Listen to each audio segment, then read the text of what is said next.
you're thinking about traveling to Portland, here's another great reason to do it, but like in March or April timeframe. From Learning to Traveling Adventures, subscribe to my channel and be sure to hit the little bell icon to be notified when I upload a video every Wednesday.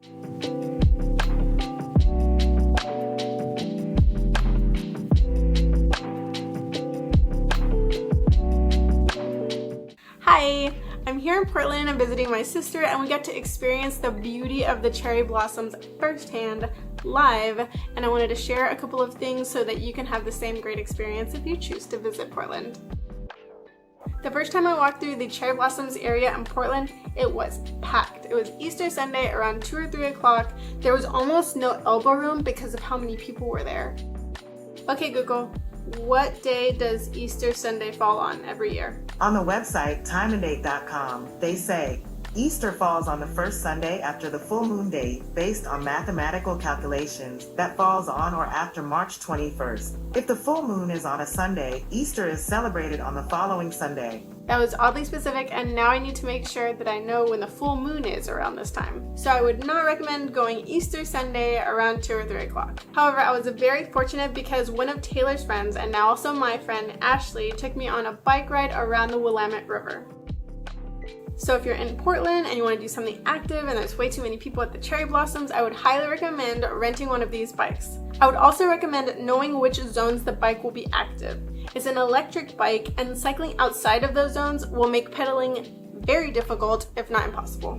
I can tell you from experience. During the ride, I got the chance to get to know Ashley a little bit better. She's an amazing, inspirational, motivational person. She's getting ready to bike ride across the United States and then South America. She's full of life and she's going places. So if you want to follow her journey, I put her Instagram in the description below. So although I wasn't able to experience the magic of the Japanese cherry blossoms that day, Ashley and I did meet Taylor at Marukan Ramen to enjoy a nice hot bowl of ramen.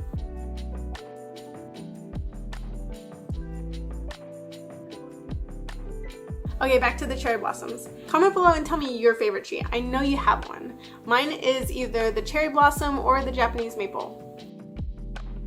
The cherry blossoms are located at Tom McCall Waterfront Park and typically bloom late March to April. So there are 3 ways that I could recommend to get better photos with the cherry blossoms trees. Cherry blossoms trees? Cherry blossom trees. The first is angling. So make sure that when you have your camera or your phone to have it a little bit far out from you so that you don't have this double chin action happening.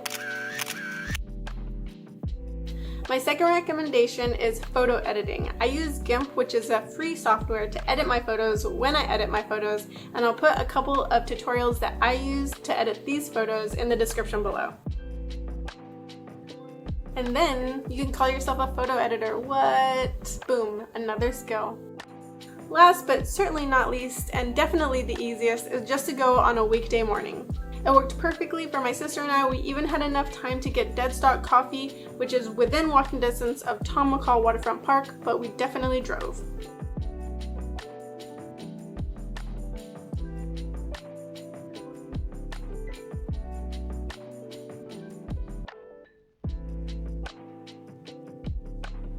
If you're interested in another great walk near Portland, check out my video on the Wakulla Falls Trail. If you like this video, make sure to smash the like button and subscribe, and I'll see you next week. Bye! Okay,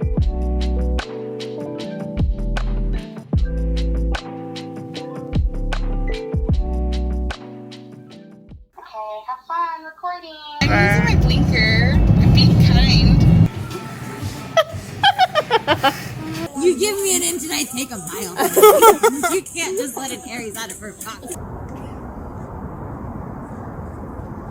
That was really good. Next.